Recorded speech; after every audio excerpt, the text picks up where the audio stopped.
It's Jo Karen Hudson. In this video, we'll be talking about synthetic division. Synthetic division is a shortcut for dividing a polynomial by a binomial of the x plus a type or the x minus a type. If there is a number in front of the x, it is not of the x plus a type or the x minus a type. We never want to have a number in front of the x. Now, when we use synthetic division, we only work with the numbers when we're doing the division. So I'm going to be dividing by, let's see, what am I going to divide by? If x plus 3 is set equal to 0 and I subtract 3 from both sides, x will be negative 3.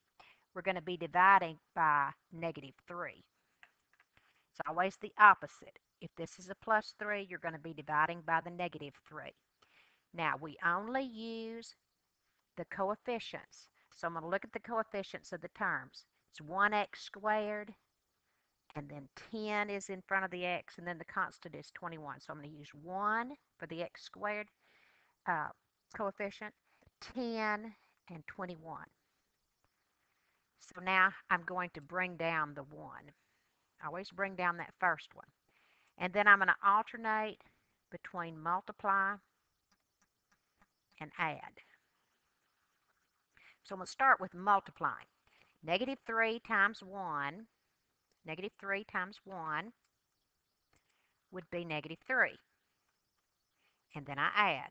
10 plus negative 3 would be 7. And then I multiply. Negative 3 times 7 would be negative 21.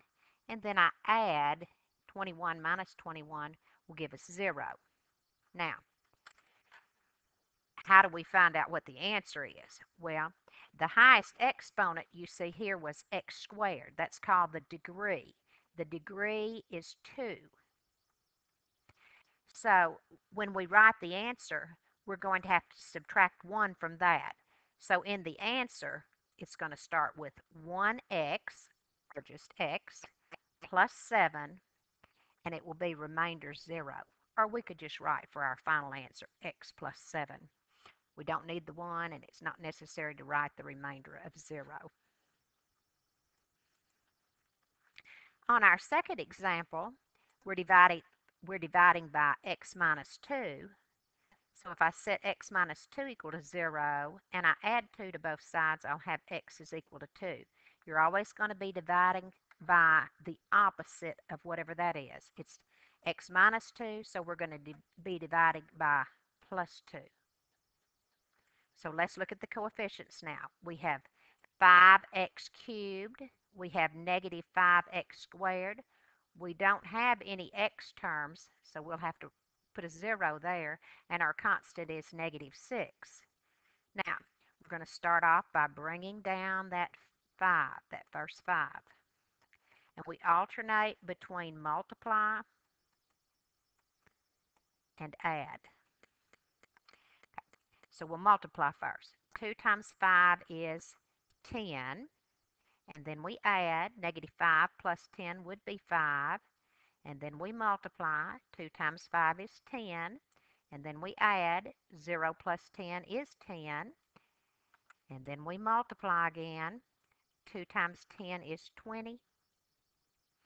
And negative 6 plus 20 would be 14. Now, when this doesn't come out as a 0 on the end, it means that this is a remainder. That's a remainder. So now let's see. It started off as 5x cubed.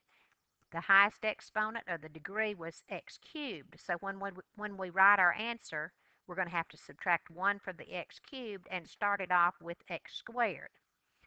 So our answer would be 5x squared. We go in descending powers. Plus 5x plus 10 plus, I can either write my remainder 2 ways, and I'll go ahead and write it. I'll go ahead and write it as a fraction. 14 over, I was dividing by x minus 2. That's one way to write the remainder. Or I can write 5x squared plus 5x plus 10, remainder 14. And I think your homework asks you to do it both ways. Our third example, we're dividing by x plus 5. So actually, the number we'll be dividing by is negative 5. So let's look at our coefficients. Don't believe there's any left out ones on this one. We have 2x to the fourth, negative 2x to the third, negative 50x squared, 46x, and 15. So we start off by bringing down that first number, which is a 2, and I will alternate between multiply and add. So let's multiply first. Negative 5 times 2 is negative 10, and when I add negative 2 and negative 10, I get negative 12. And then I'll multiply. Negative 5 times negative 12 would be 60. And when I add negative 50 plus 60, I will get 10. And then I will multiply again. Negative 5 times 10 is negative 50. And when I add, I get negative 4. And then I'll multiply again. Negative 5 times negative 4 is 20. And when I add these two together, I'll get 35. So that would be the remainder. Let me get rid of that right there so I'll have room to write.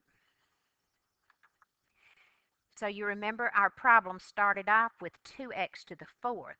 So our answer will be 1 less than that. It will start off with x to the third. Our degree was x to the fourth. When we subtracted 1, our answer starts off with x to the third. So I'm going to have 2x to the third, and then I will go in descending powers, minus 12x squared plus 10x minus 4, and I can write remainder 35, or I can do it the other way, whichever way the instructions ask for, 2x cubed minus 12x squared plus 10x minus 4 plus the remainder over the divisor. Now, what were we dividing by? Let's look again, see what we were dividing by. We were dividing by x plus 5. Two possible answers depending on what the instructions say about how they want you to write the remainder. This is Jo Karen Hudson speaking. Thank you and have a wonderful day.